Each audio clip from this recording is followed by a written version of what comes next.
Hello friends, आज हम करेंगे types of accounts and traditional rules. जो सबसे पहला फर्स्ट अकाउंट है, बहुत इम्पॉर्टेंट है, वो है रियल अकाउंट। उसके बाद नॉमिनल अकाउंट और उसके बाद पर्सनल अकाउंट। जब भी हम ट्रांजैक्शन करते हैं, जब भी हम ट्रांजैक्शन को रिकॉर्ड करते हैं बुक्स में, तो हमें सबसे पहले बेसिक नॉलेज होनी चाहिए कि हम क्या रूल फॉलो करें। और जो डेबिट एंड क्रेडिट रूल है, कौन सा आइटम डेबिट होगा, कौन सा आइटम क्रेडिट होगा, वो डिपेंड करता है इन 3 अकाउंट्स पे। So these 3 accounts are very important. So we should know about these accounts. हमें इनके बारे में ज़रूरी पता होना चाहिए। सबसे पहला अकाउंट है रियल अकाउंट। चलिए हम इसके बारे में पढ़ते हैं। ये क्वेश्चन आपके पेपर में भी 1 मार्क में आ सकता है और 3 मार्क्स, और वॉट एवर इट डिपेंड्स, आपके टीचर पे डिपेंड करता है ये कि वो पूछ सकता है कि right the 3 main types of accounts. जो 3 मेन टाइप है अकाउंट्स की, वो बताइए। तो सबसे पहला जो है रियल अकाउंट है। सो रियल अकाउंट क्या होता है? Real account the items whose value can be measured in terms of money। वो आइटम जिसकी वैल्यू मनी की टर्म्स में हम मेज़र कर सकते हैं। जैसे फर्नीचर हम परचेज़ करेंगे तो ऑब्वियसली हमें मनी पेड करना होगा। अगर फर्नीचर हम सोल्ड करेंगे तब हमें उसके लिए हम मनी रिसीव करेंगे। सो ऑब्वियसली ये सारी चीज़ें जो हैं वो मनी के टर्म्स में मेज़र होती हैं। ये सारे आइटम्स रियल अकाउंट में आते हैं। And which are the properties of business comes under real account. And वो आइटम्स जो बिज़नेस की प्रॉपर्टी है, जैसे कि लैंड हो गई जिस पे कंपनी खड़ी है, या फिर मशीनरी हो गई जो कंपनी के अंदर मशीनरी लगी है, मशीन्स लगी है, फर्नीचर हो गया, लाइक, ठीक है। एंड कैश हो गया, कैश में हम चीज़ें परचेज़ करते हैं, कभी क्रेडिट में करते हैं। तो ये सारे आइटम्स किसके अंदर आते हैं? रियल अकाउंट के अंदर आते हैं। तो ऐसे एग्जांपल भी मैंने लिखे हैं। ये आपके अगर पेपर में भी ये क्वेश्चन आएगा तो आप यहाँ से देख सकते हैं। ये नोट आप सारे इजी लैंग्वेज में हैं, तो आप ये अपने पेपर के लिए भी यहाँ से लर्न कर सकते हैं। ये नोट्स भी आप बना सकते हैं इनको देख के। तो फर्स्ट एग्जांपल मैंने दिया है cash account, land, furniture, building, machinery. Goodwill भी आता है, क्योंकि गुडविल की भी एक वैल्यू होती है, वो आप आगे जाके पढ़ेंगे जब गुडविल का चैप्टर आएगा। आफ्टर दैट जो रियल अकाउंट का जो रूल्स होते हैं वो होता है डेबिट। ये डेबिट को एब्रीविएट मतलब शॉर्ट फॉर्म में करके लिखा है DR, what comes in. Debit what comes in, जो चीज़ आई उसको डेबिट करेंगे, और जो चीज़ गई, बाहर गई, वो क्रेडिट करेंगे। आई थिंक इतना आपको समझ आ गया है कि रियल अकाउंट के अंदर क्या आता है। वो सारे आइटम्स जिनकी मनी वैल्यू होती है, और वो आइटम जो बिज़नेस की प्रॉपर्टी होती हैं, वो रियल अकाउंट के अंदर आते हैं। बिज़नेस की प्रॉपर्टी क्या है? बिज़नेस जिस पे खड़ा है वो लैंड, जो मशीनरी बिज़नेस में लगी है, वो फर्नीचर यूज़ हो रहा है, कंपनी की गुडविल का मतलब होता है कि कंपनी की एक रेपुटेशन है मार्केट में, कितनी रेपुटेशन है, कितना अच्छा वो काम कर रही है, तो वो गुडविल हो जाती है। तो रूल क्या है इसका? Debit what comes in, credit what goes out. Simple. अगर आपने एक मशीनरी ख़रीदी है तो वो मशीनरी आई है और आपने उसके लिए पैसे दिए हैं, तो डेबिट क्या होगा? वो मशीनरी, क्योंकि वो आई है। और क्रेडिट क्या होगा? पैसा, क्योंकि आपने पैसा दिया है, कैश। सो उसकी जर्नल एंट्री क्या होगी? जो एंट्री हम करेंगे, furniture account debit to cash. इसके बाद आता है हमारा नॉमिनल अकाउंट। ये बहुत इजी है, नॉमिनल अकाउंट में सारे एक्सपेंसेस और इनकम आते हैं। जैसे कि कंपनी है, बिजनेस है, उसने एम्प्लॉयज़ को सैलरी देनी है, तो सैलरी कंपनी का, बिजनेस का एक एक्सपेंस है, खर्चा है, तो वो सारे डेबिट हो जाएगा। ऑल एक्सपेंस एंड लॉस, अगर लॉस हुआ है तो वो भी डेबिट होगा। इनकम या गेन, जो भी फ़ायदा और इनकम कंपनी को होती है, वो क्रेडिट होता है।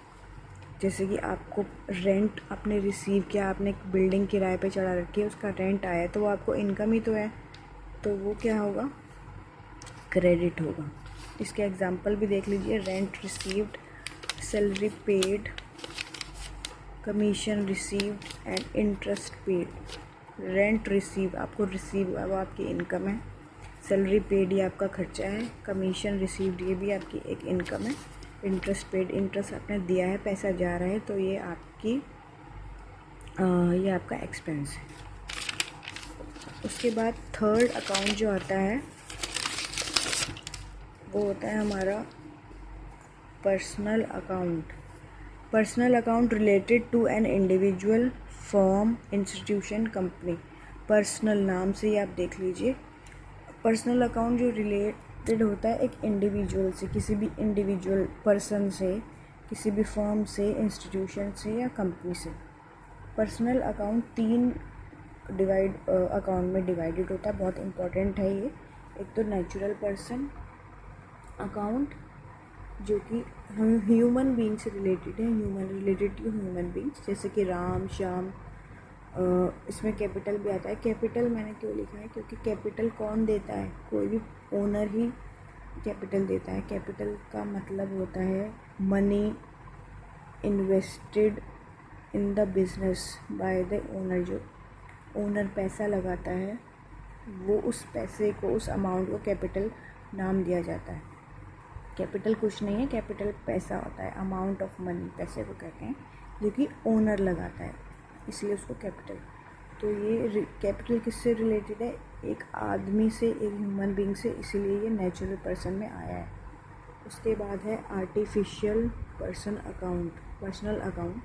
आर्टिफिशियल नाम से पता चल रहा है, related to firms, bank, company, institution.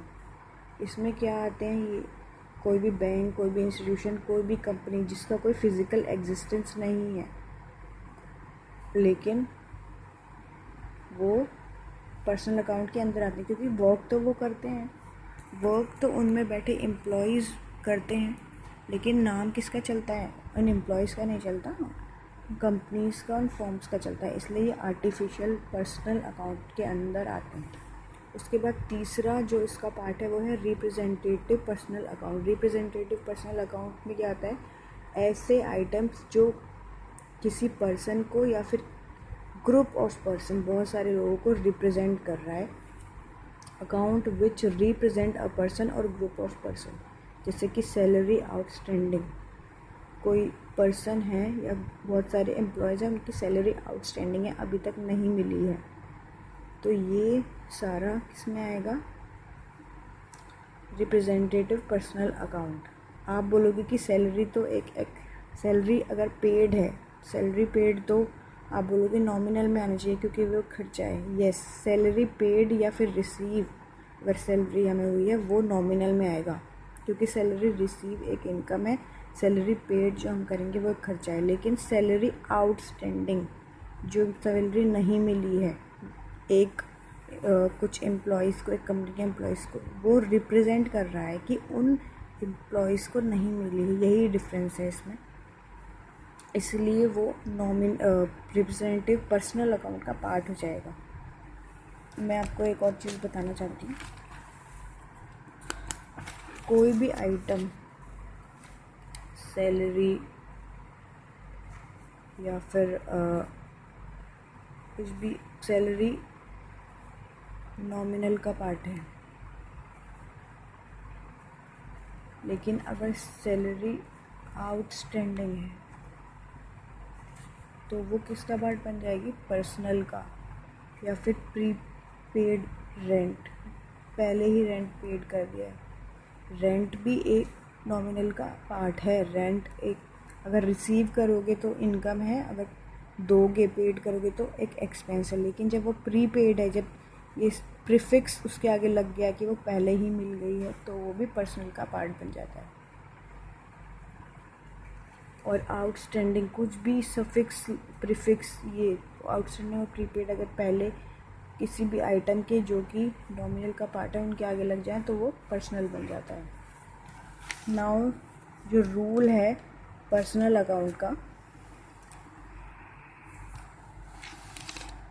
Personal account का जो रूल है वो है debit the receiver, credit the giver. जो भी डेबिट वो आइटम आएगा जो भी रिसीव हुआ है, और क्रेडिट वो आइटम आएगा जो भी गया है, या जिसको रिसीव हुआ है उसका नाम, या फिर जिसने दिया है जो गिवर है।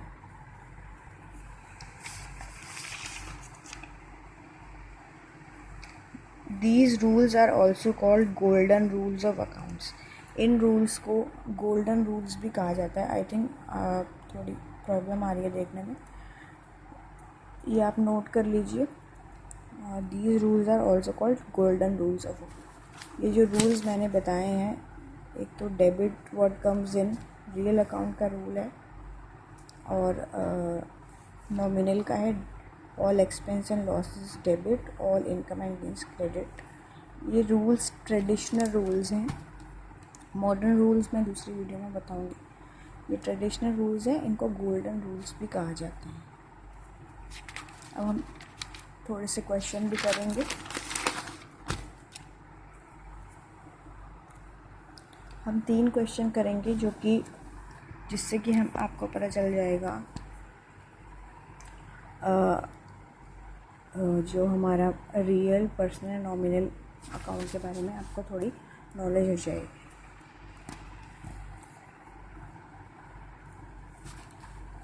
फर्स्ट क्वेश्चन,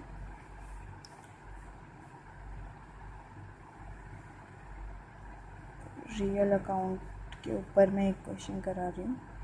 रियल अकाउंट में मैंने क्या बताया था, वो आइटम्स जो जिनकी मनी वैल्यू होती है और जो बिज़नेस की प्रॉपर्टी होते हैं वो सारे आइटम आते हैं।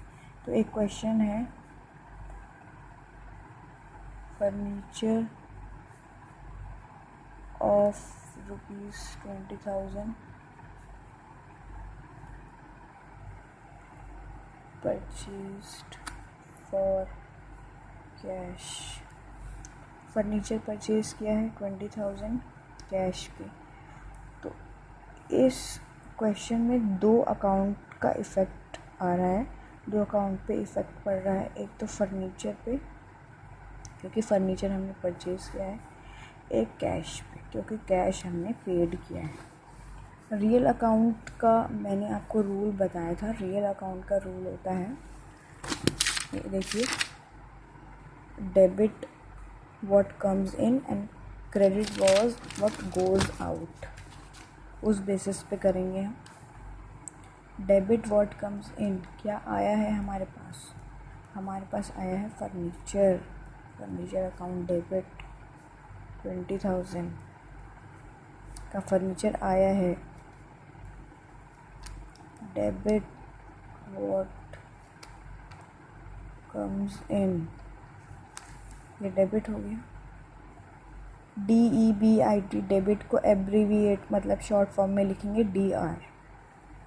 टू, क्या गया है, क्या हमने बाहर गया है, हम क्या चीज़ गई है। व्हाट गोज़ आउट, कैश गया है। To cash account 20,000। और यहाँ पे नरेशन लिखी जाती है, नरेशन का 1 मार्क मिलता है। नरेशन लिखने के लिए आप सबसे पहले लिखेंगे being furniture of ₹20,000 purchased for cash. ठीक है। आफ्टर दैट नॉमिनल का मैं आपको बताती हूँ।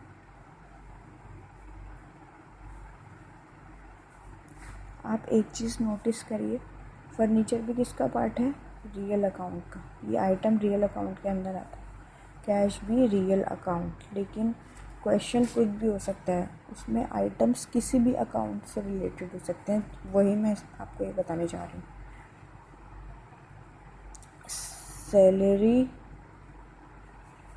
पेड ₹15,000, सैलरी पेड करी है 15,000, एक्सपेंस हो गया हमारा, सैलरी क्या है हमारा एक्सपेंस है, और हमने 15,000 दिया है, कैश दिया है। कैश किसका पार्ट होता है? कैश रियल अकाउंट का पार्ट होता है।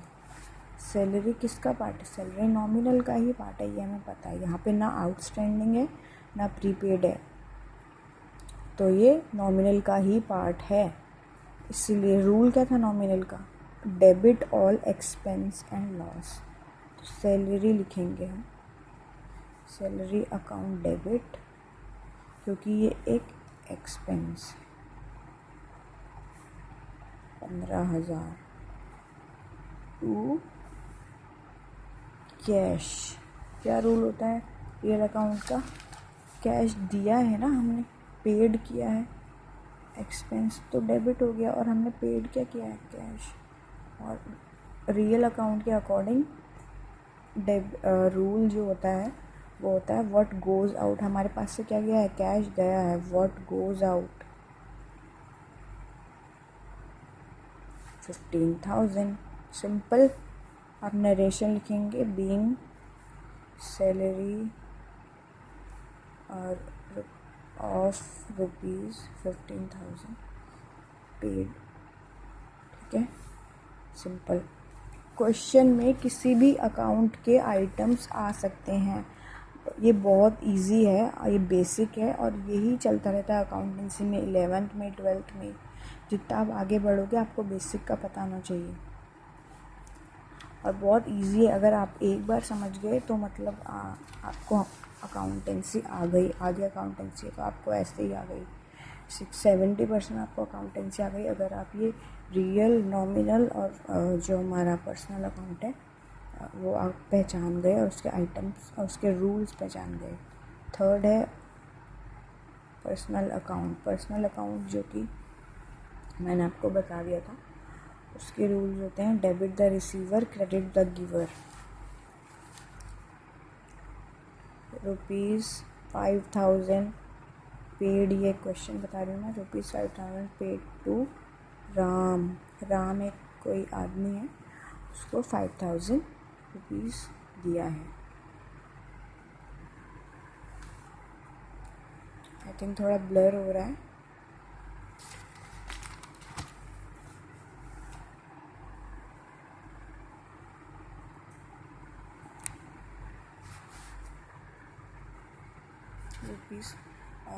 Sorry for the inconvenience. ₹5,000 paid to Ram. Ram को हमने दिया है कैश और राम, दो अकाउंट इसमें हम देख सकते हैं कि दो अकाउंट में इफेक्ट पड़ेगा, एक तो कैश अकाउंट पे और एक राम अकाउंट पे। तो इसका रूल क्या था पर्सनल अकाउंट का? Debit the receiver, credit the giver. Giver में किसी का नाम नहीं है, लेकिन हमने दिया क्या है? गिव क्या किया है? वी गिव कैश, तो कैश हो जाएगा क्रेडिट। एंड राम रिसीवर है, रिसीव किसने किया है पैसा? राम ने, तो राम डेबिट हो जाएगा 5,000 से। 5,000 being cash paid to Ram. Debit the receiver, credit the giver. Giver में किसी का नाम नहीं है, इसलिए हमने कैश लिखा है। अगर गिवर में किसी का नाम होता, Shyam paid to Ram, Shyam paid 5,000 to Ram, तो मैं लिखती राम टू श्याम, क्योंकि श्याम ने दिया है और राम ने रिसीव किया है। चलिए दोस्तों, थैंक यू। आप इतना पढ़िए, अगर आपको अच्छा लगा तो सब्सक्राइब कीजिए और लाइक कीजिए और कमेंट कीजिए। Thank you.